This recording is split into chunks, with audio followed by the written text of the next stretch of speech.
government understands there are things they can unlock for us to make sure we can lift that up again. I mean, whether it's, the power supply regime, for instance, which is really impacting negative on us.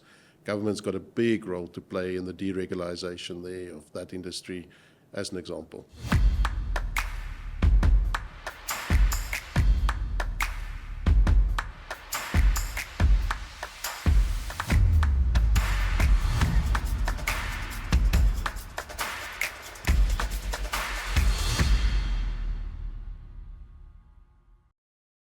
Across Africa, mining remains one of the most powerful engines for development, but only where partnerships between governments and miners are built to last.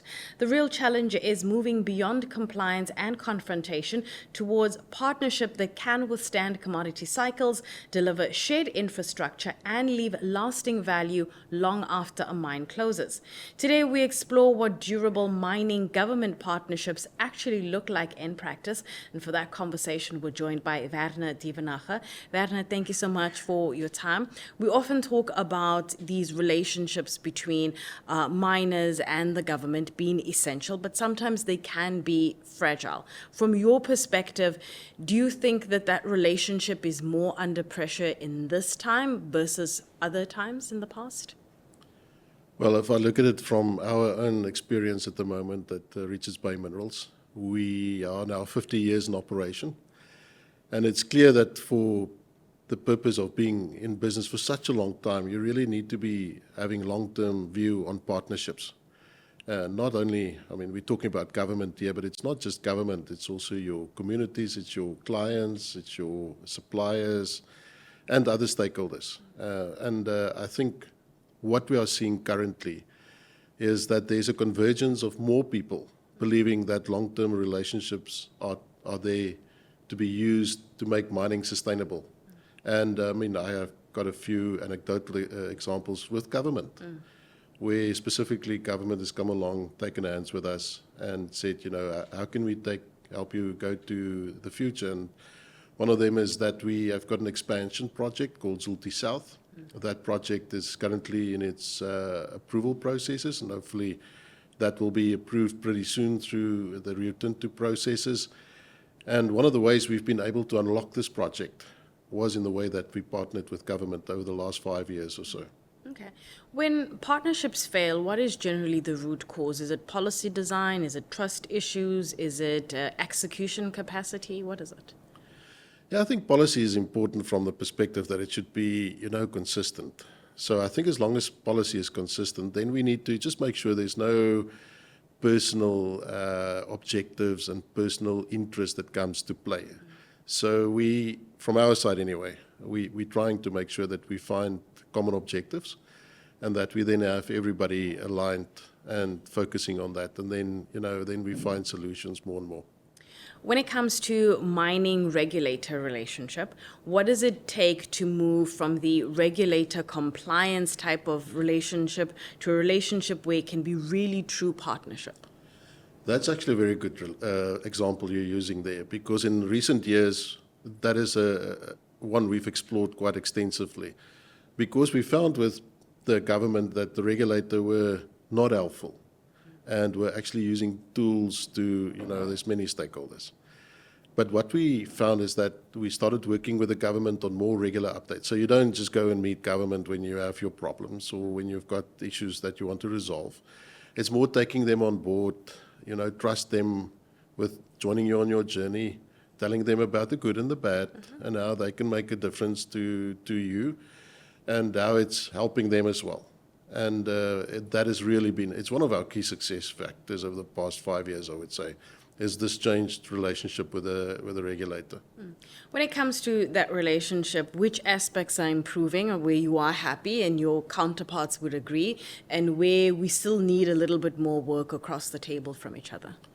I think where it is working well is where, there's things like our SLP compliance, there's safety compliance and all those things. I think all of that is running pretty well. Because of, keeping them on the front foot with regards to information, on developments, which then helps them to know also how they can either help or not be helpful in the process. So I think that part is working well.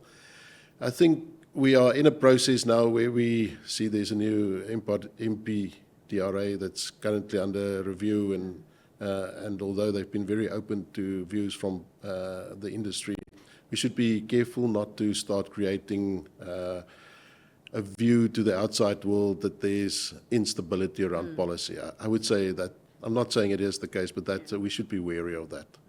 When it comes to sharing risks between yourselves and government, especially as we talk about the idea of true partnership, how do we share that risk when we have to navigate through different commodity cycles and there's ups and downs? How do we navigate that?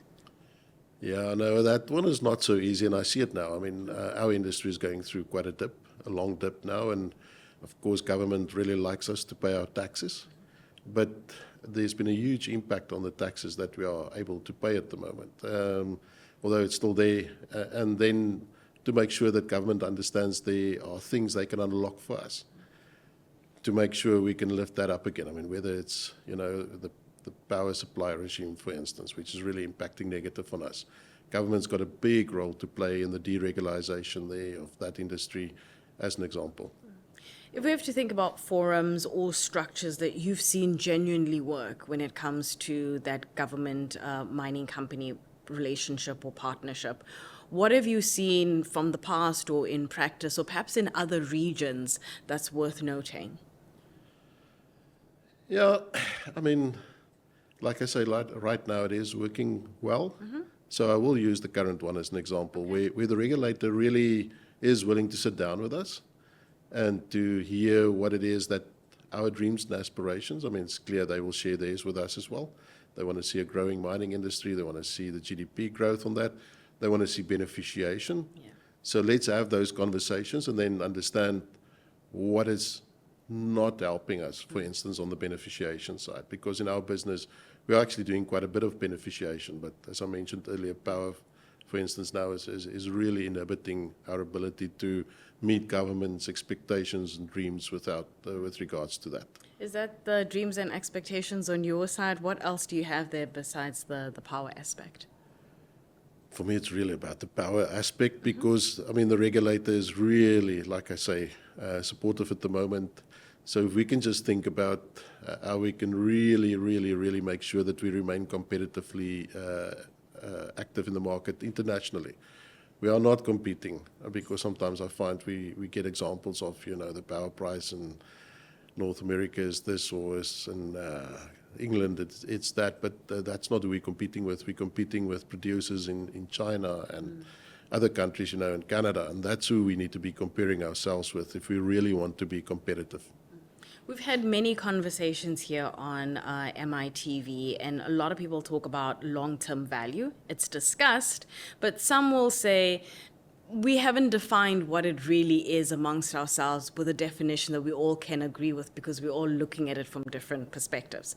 What does long-term value look like from a miner's perspective if we have to imagine a mine that has reached maturity or closure? It's interesting enough, just earlier today we had a good conversation around this in a panel. It is, from a miner perspective, we do our mine plans. It's long-term plans. I mean, you have your life of mine plan and you break it down in 5 year and 3 year and 1 year. But we don't always do that in what we want to leave behind. What we leave with our communities, what we leave with our government. And I think that's where we as an industry has really got an opportunity to start thinking about that, and unfortunately for us, we're 50 years old now. With this new expansion, we will add at least another 25 years to the life. So we've got an opportunity to address that. Let's talk about you for a second, Richards Bay Minerals. How are you thinking about community development, land access, shared infrastructure, and the like? It's part of our life. Every day, our all roads are public. It's roads that's used by the public. The public literally have their cattle roaming around our mining operations. So it's really something that is close to us. And I think here, especially, it is the way that we organize ourselves. And we've seen over the last few years, we had some challenges we had to work through, and many parties tried to help us and intervene. But at the end of the day, it's when the community leaders and the company's representatives really sat around the table and said, what is it that both of us want here? And when you really sit down, you figure out it's not that different. They want you to be there for the long haul. They want you to make a contribution. They want you to do meaningful things. They want job opportunities. They want, supplier opportunities. And of course, we need employees. We need vendors that provide us with services. So you can see how quickly we get aligned on really the expectations. You have operations and projects across Southern Africa. Is there room and scope for regional alignment when it comes to infrastructure or skills or perhaps even standards that can strengthen the mining's long-term vision or the mining industry's long-term vision?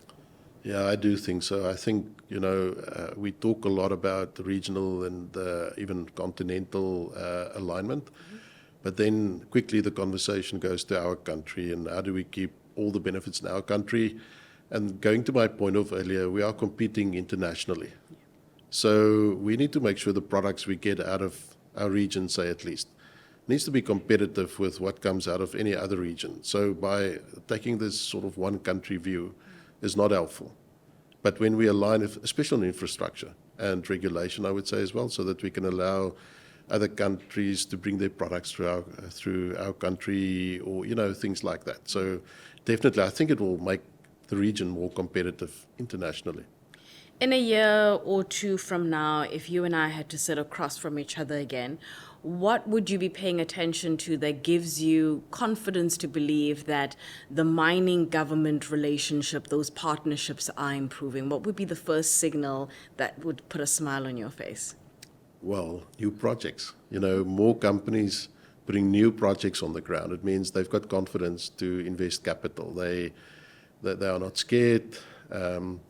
They hopefully will have a lot of confidence that they know what the government expects from them. Mm-hmm. They know how land access works. They know how to engage with the communities around them. I think new projects is going to be the key thing. That is a good sign to say, okay, things are really picking up. Werner, thank you so much for your time. Thank you very much. For more mining insights, you can go to miningindaba.com.